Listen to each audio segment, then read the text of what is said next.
আমরা এই যে আমাদের ৮টা টিম ৮ ভাগে বিভক্ত হয়ে আমরা ৮টা বিভাগের প্রত্যেকটি জেলায় যাচ্ছি। আমরা আসলে সোশ্যাল মিডিয়ায় কিছু কথা দেখি যেটা আমাদের আসলে আমাদেরকে এই কথাগুলো অনেক বেশি ব্যথিত করে আসলে। আমরা দেখি আমরা নাকি জেলা সফরে যাচ্ছি, সাংগঠনিক সফরে যাচ্ছি। আপনারা তো আছেন আমাদের সাথে। আমরা এখানে ৪টা ভাগে আমাদের কাজগুলো করি। আমাদের ১ নম্বর এবং সবচেয়ে গুরুত্বপূর্ণ প্রায়োরিটি হচ্ছে আমাদের শহীদ ভাইদের পরিবারের সাথে আমাদের দেখা করা, কথা বলা, তাদের কথা শোনা এবং আমাদের যারা আহত ভাইরা বোনেরা রয়েছেন তাদের সাথে কথা বলা।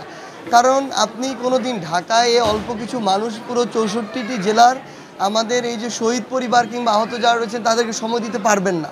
তারা কোনোদিন আপনাকে একসাথে পাবে না এবং তারা যে কথাগুলো আসলে বলতে চায় তাদের সবার তো এই মুহূর্তে ওই অবস্থাটিও নেই যে তারা আসলে ঢাকায় গিয়ে আপনাকে বলে আসবে। তাহলে এটা তো আমাদের নৈতিক দায়বদ্ধতার জায়গা। যারা আমাদের কথায় এভাবে নিজের জীবন অকাতরে বিলিয়ে দিয়েছে, রাস্তায় নেমে এসেছে, তাদের ঘরে ঘরে গিয়ে তাদের কথাগুলো শোনা, তাদের সন্তান হিসেবে হোক কিংবা তাদের পরিবারের একজন সদস্য হিসেবে হোক।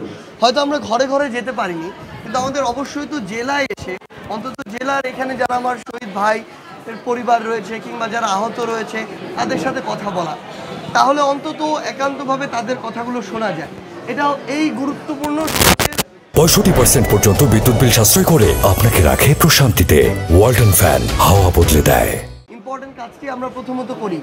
এরপরে আমরা যারা আন্দোলনকারী ছিল, যারা আমাদের ওই একটা ঘোষণায় অকাতরে রাস্তায় নেমে পড়েছেন, নিজের জীবনের রিস্ক নিয়ে নেমেছেন, তারা সেই জায়গা থেকে আমরা তাদের কথাগুলো শুনি। বর্তমানে এই জেলার কী কী সমস্যাগুলো প্রকট সেগুলো শুনি, তাদের কাছেই শুনি এগুলো কী করে সমাধান করা যেতে পারে, প্রশাসনকে কি করে সহযোগিতা করা যেতে পারে, কিংবা আমরা আমাদের জায়গা থেকে কি দাবি তাদের হয়ে তুলে ধরতে পারি, তাদের সাথে আমরা কথা বলি। দুইটি স্টেক হোল্ডার। তৃতীয়ত আমরা স্থানীয় নেতৃবৃন্দের সাথে কথা বলি।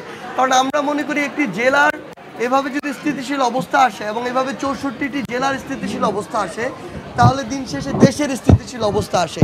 তাহলে আলটিমেটলি আমার এই রাষ্ট্রের স্থিতিশীলতার জন্য তো এই যারা স্থানীয় নেতৃবৃন্দ তাদের মধ্যে একটা সমন্বয় প্রয়োজন। তাদের মধ্যে যে মতপার্থক্য, মতভেদ, এটা থেকে তাদের ঐক্যবদ্ধ হওয়া প্রয়োজন। এই বার্তাটি আমরা তাদের সাথে কথা বলে তাদেরকে জানাই এবং এই ৩টি কাজ সকাল থেকে বিকাল পর্যন্ত করা শেষে আমরা ৩০ থেকে ৪০ মিনিটের একটা মাঠে গিয়ে মতবিনিময় সভা করি। কিন্তু কিছু মানুষ রয়েছে যাদের কিছু কথা আসলে আমাদের ব্যথিত করে। আমরা সত্যি কথা বলতে এই অস্থিতিশীল অবস্থা আমরা মুখ বুঝে থাকার চেষ্টা করি যে হ্যাঁ, অনেকে হয়তো সিচুয়েশন বুঝছে না, হয়তো এই জন্য ভুল বুঝছে, কিন্তু সবসময় যদি এটা বলতে থাকে আমাদেরও খারাপ লাগে। সকাল থেকে বিকাল আমরা এই 3টি কাজ করি। বিকালে গিয়ে 30 থেকে 40 মিনিটের জন্য আমরা মতবিনিময় সভা করি। তারা এটা বলে আমরা নাকি জেলা সফরে আসছি বা সাংগঠনিক সফরে আসছি, অথচ এরকম কোনো বিষয় আসলে এখানে নেই। তো এই জায়গা থেকে আমরা আমাদের আসলে শহীদ পরিবারের কিংবা আহত যারা রয়েছেন তাদের সাথে আমরা কথা বলার চেষ্টা করি এবং আমরা আসলে এক তো রাষ্ট্রের গুরুত্বপূর্ণ এখানে দায়বদ্ধতার জায়গা রয়েছে। আপনারা দেখেছেন গতকালকে রাষ্ট্র পক্ষ থেকে, সরকারের পক্ষ থেকে ১০০ কোটি টাকার একটি ফাউন্ডেশন করা হয়েছে, যেখানে এই ফান্ডটি দেওয়া হয়েছে। এখানে আরও অন্যান্য ফান্ডেশন যুক্ত হতে পারে।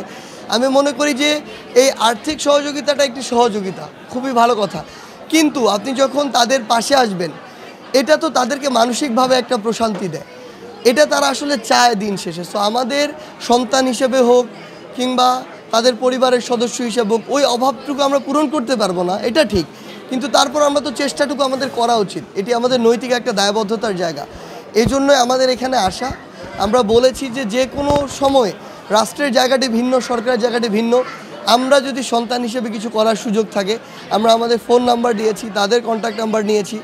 আমাদের সাথে যোগাযোগ করলে আমরা সর্বোচ্চটুকু চেষ্টা করব, সেটা ফোনের মাধ্যমে হোক, ঢাকায় বসে হোক কিংবা একদম তার বাড়িতে এসে হোক। এটুকু আমাদের দায়বদ্ধতার জায়গা এবং এই জন্য আমরা এখানে এসেছি। না, দেখুন, এখানে আসলে যারা রাস্তায় নেমেছে, নিজের জীবন অকাতরে দিয়েছে, এগুলো কিন্তু অধিকাংশই আপনি বলতে পারেন অলমোস্ট 90 to 95% হচ্ছে দেশের নিম্নবিত্ত, নিম্ন মধ্যবিত্ত শ্রেণীর মানুষ, আসলে খেটে খাওয়া মানুষ, কর্মজীবী মানুষ। এই পরিবারের যারা কর্মজীবী ছিল বা কর্মক্ষম উপার্জন করতো, তারাই কিন্তু রাস্তায় নেমেছে আসলে। সেই জায়গা থেকে তাদের এই যে পথটি, উপার্জনের পথটি বন্ধ হয়ে গেছে, তারা কিন্তু আর্থিকভাবে এখন একটু দুর্দশাগ্রস্ত অবস্থায় রয়েছে।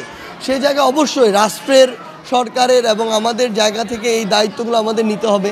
আমরা জেলা প্রশাসনকে অনুরোধ করব, প্রত্যেকটি জেলায় এই শহীদের সংখ্যা তো এত বেশি নয়, যারা রয়েছে তাদের জন্য সবসময় খোঁজ খবর নেওয়া হয়, তাদের পাশে দাঁড়ানো হয় এবং ওই পরিবারের অন্য কোনো সদস্যকে যে কোনো জায়গায় যদি একটি চাকরির ব্যবস্থা করে দেওয়া যায়, তাহলে স্থায়ী এই যে তাকে নিয়ে চিন্তাটি বা তার যে জীবনের চলার যে চিন্তাটি, এই চিন্তাটি তখন কিন্তু কমে আসে।